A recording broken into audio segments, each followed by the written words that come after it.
More now on the report suggesting children's career ambitions have changed to the extent that YouTube blogger is a more common aspiration than movie star. Let's talk to Natasha Devon, author and campaigner, regular friend of us here on Sunrise. Good to see you. Thank you.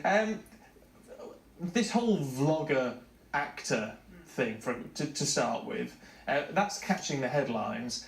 It can't really come as any surprise, can it, in the sense that vlogging and these YouTube channels are so huge these days? Well, it's interesting when you look at where the children found their inspiration in terms of the careers that they wanted to pursue.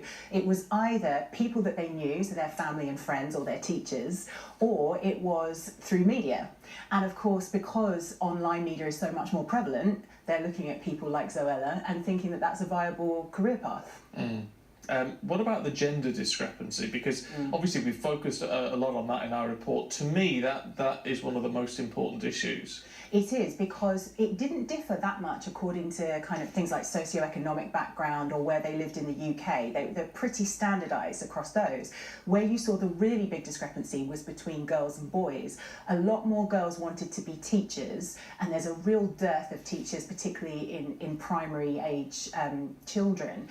And you know, there's 2 million single parent families in the UK, predominantly single mums, not only single mums, but predominantly single mums. So that's a lot of boys that are growing up without male role models, essentially. So that's something that we maybe want to look at, how we attract more boys into teaching.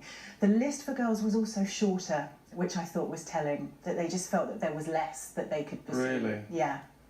It's interesting, one of the boys we talked to, I think they were all about 10 years old. Right. One saying, Omar, I think it was, Omar, if you're watching this morning, saying, you know, girls should be able to do whatever boys can do. It should all be the same. If girls want to be footballers, they should be footballers. Now, the aspirations may be different in some respects, but actually, if the younger generation are thinking on those absolute equality lines, then that's really positive, isn't it? I think so. I mean, as we saw in the documentary No More Boys and Girls, before hormones kick in, before puberty, girls and boys aren't radically different. And in fact, neurobiologists tell you that if you look at a boy baby brain and a girl baby brain, you can't gender them.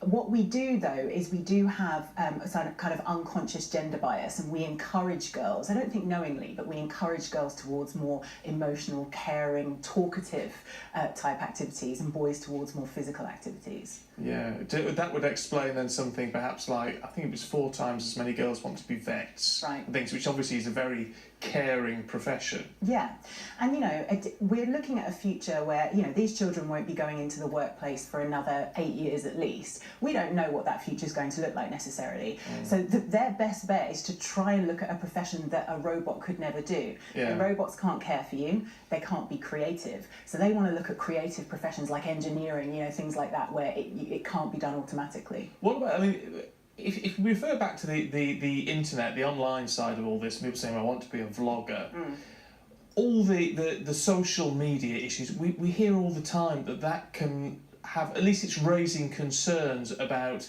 the welfare of children's mental health. Yeah. Does that tie into, do we need to consider all of that when we look at these options for you know, the choices of 10-year-olds?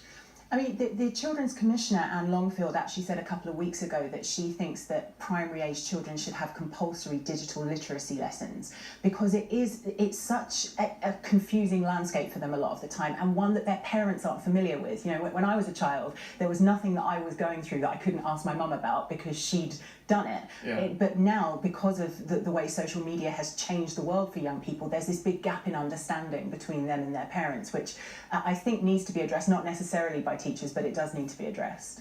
Okay, interesting. We must leave it there. Natasha, really good to see you, as always. Thank you very much indeed. Your thoughts?